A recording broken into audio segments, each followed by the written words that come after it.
cheveux bruns, les yeux noirs, un long corps vêtu d'un jean un peu large et un pull aux poches accueillant ses deux mains gelées par le froid hivernal.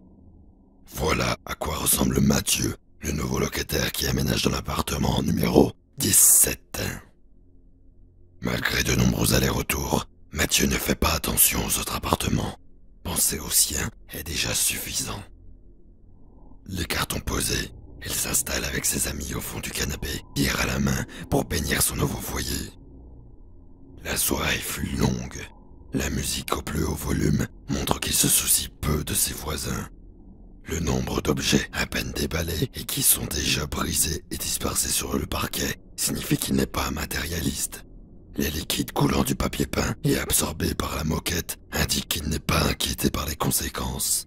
C'est un jeune fêtard sans ambition. Après 2 semaines, son emploi du temps est déjà inscrit. À 8 heures, il sort de chez lui avec la gueule de bois. Il prend sa voiture pour aller à son travail et revient à 18 heures. Se garde sur la place qui lui est désormais attitrée. Il monte les escaliers jusqu'à son étage et prend toujours le même air interrogatif en regardant les portes l'entourant. Il ne tourne jamais le dos aux œilletons des Judas voisins, de peur d'être observé comme un paranoïaque. C'est lorsqu'il est chez lui qu'il devient intéressant.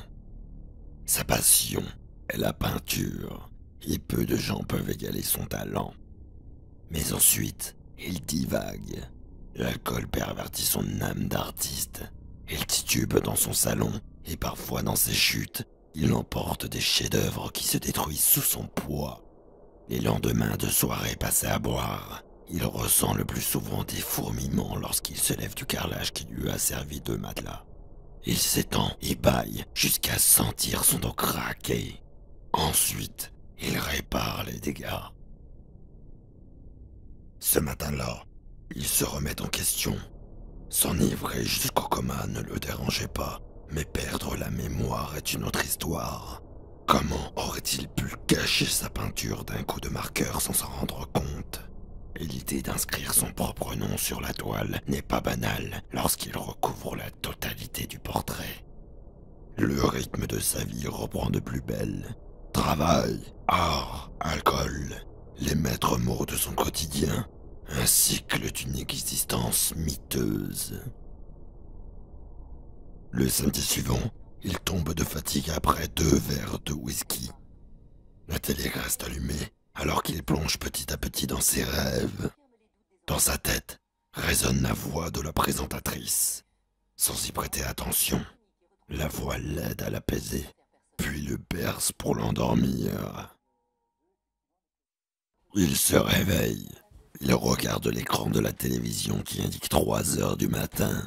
Dérangé par des voisins qui montrent pour la première fois un signe de vie, il s'éveille péniblement sans comprendre la situation. Les voisins semblent se disputer violemment. Pour Mathieu, ces cris provenant de l'étage supérieur l'empêchent de dormir et lui produisent un certain malaise.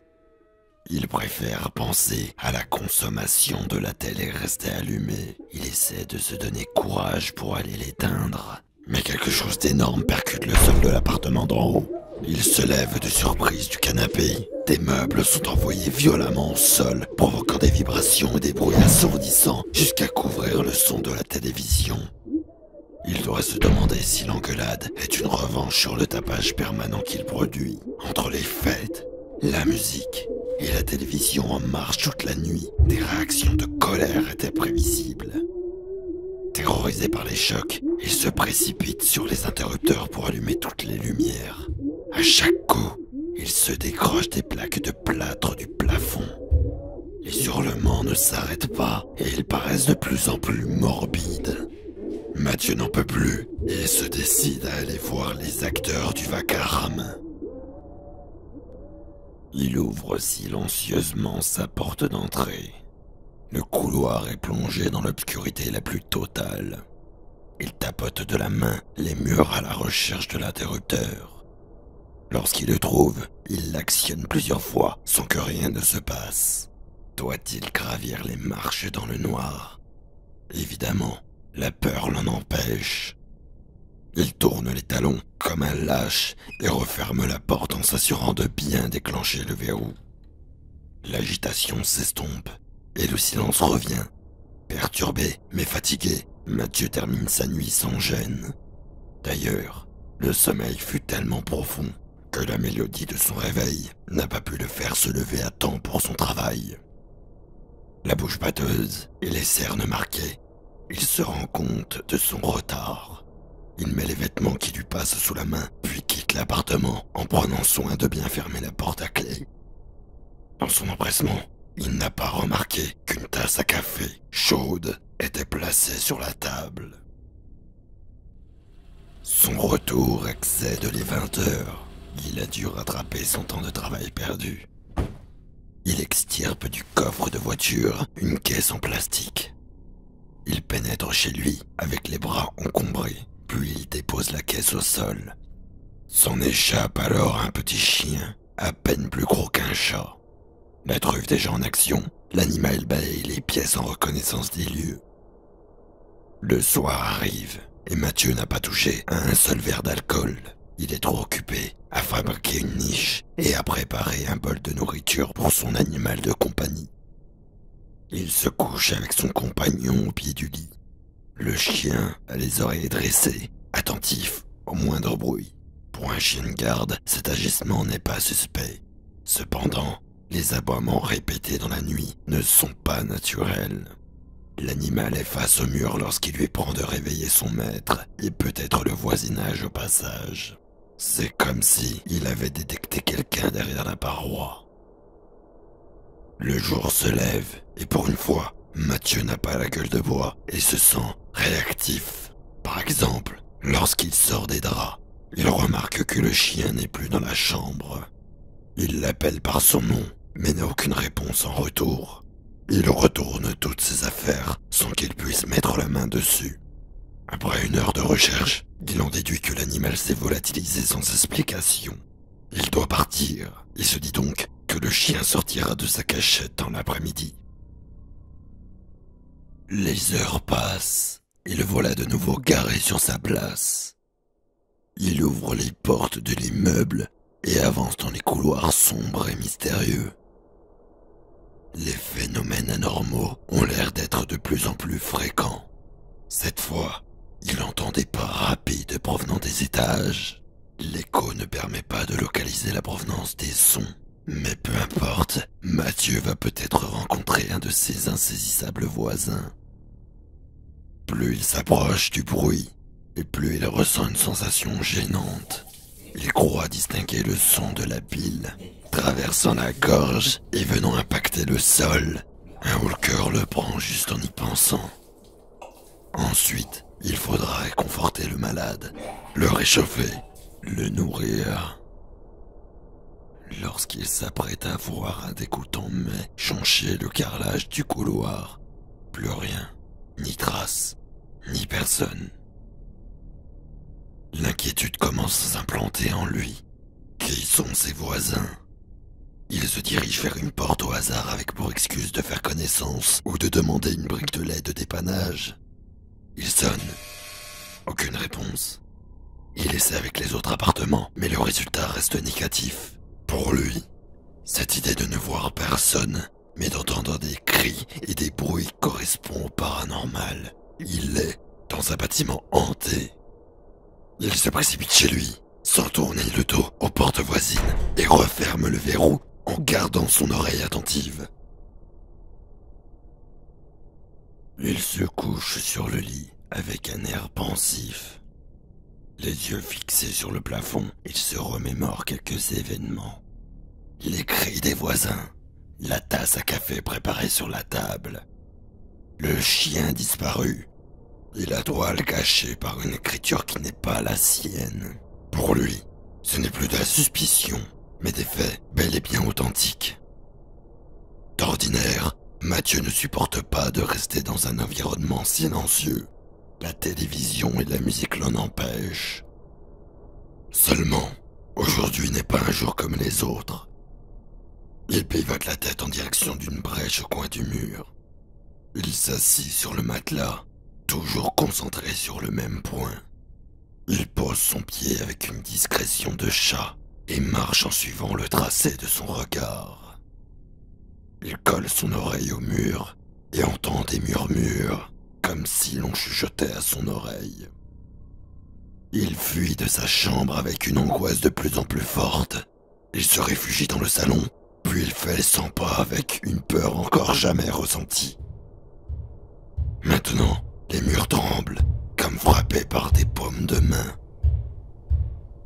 À chaque coup, son cœur s'accélère. Il fait des tours sur lui-même pour rechercher la provenance du bruit. On cherche à l'effrayer, c'est pour lui une évidence. La peur devient colère, et elle se submerge en lui jusqu'à éclater. Arrêtez ça! L'ordre a été entendu. Le silence est tellement brusque qu'il devient pesant. Mathieu croit avoir gagné, mais il n'a fait qu'attiser la flamme. Aux quatre coins de la pièce, les claquements reprennent de plus belle, provoquant des vibrations du sol au plafond. S'ajoutent à ce rythme sinistre des murmures aux paroles incompréhensibles. Il n'en peut plus, ses nerfs vont lâcher. Il cherche à fuir la cacophonie en voulant s'échapper du bâtiment. Il presse la poignée de la porte d'entrée, puis s'immobilise dans son élan. Il a été stabilisé par l'obscurité profonde du couloir. L'interrupteur est toujours inefficace. L'idée de traverser les ténèbres de l'immeuble est faisable. Néanmoins, les hurlements terrifiants des étages inférieurs le découragent et le poussent à faire demi-tour. Il s'enferme, puis barricade l'entrée avec un meuble de bois lourd. La fuite n'est plus possible, et l'unique solution est de patienter jusqu'à que les esprits s'apaisent. Il se recroqueville dans un angle de la pièce principale. Dissimulé par la paroi du buffet, il plaque ses paumes contre ses oreilles et tente de s'imaginer en sécurité n'importe où, sauf ici. L'ampoule illuminant la pièce se balance sous les tremblements, puis éclate subitement. Mathieu est une personne très émotive qui ne peut pas garder ce qu'il ressent en lui. Et finir dans le noir après avoir vécu tant de situations stressantes déclenche une folie passagère. Il s'agite et crie jusqu'à en perdre la voix. Ses mouvements sont aléatoires. Il n'est qu'une ombre éclairée par le reflet de la lune, mais ses agissements le rendent facilement remarquable. Il se jette sur la lampe de chevet pour l'allumer. Non. Il l'agrippe et la projette contre le mur. Au moment de l'impact, le calme revient, comme si rien ne s'était passé. Il se sent soulagé, mais cependant inquiet. La pleine lune illumine une fente dans le mur mitoyen.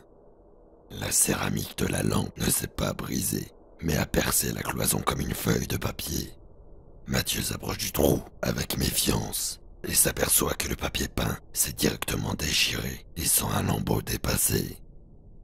Il examine difficilement ce lambeau, mais il le tient entre ses deux doigts et tire une bande du papier peint.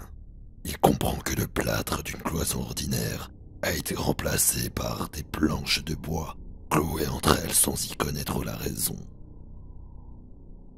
Il plonge un œil furtif à l'endroit où a disparu le projectile. D'abord, il est ébloui par une ampoule éclairant une mystérieuse pièce. Ensuite, il observe les lieux, de l'armoire jusqu'au fauteuil placé au centre de la grande pièce. Et enfin, le voilà face à l'un de ses voisins. Aucun de ses prédécesseurs n'a eu l'occasion de me regarder dans les yeux. Il a réussi, là où d'autres ont échoué. Cependant, je suis déçu. Je pensais qu'il allait être le premier à sortir d'ici vivant.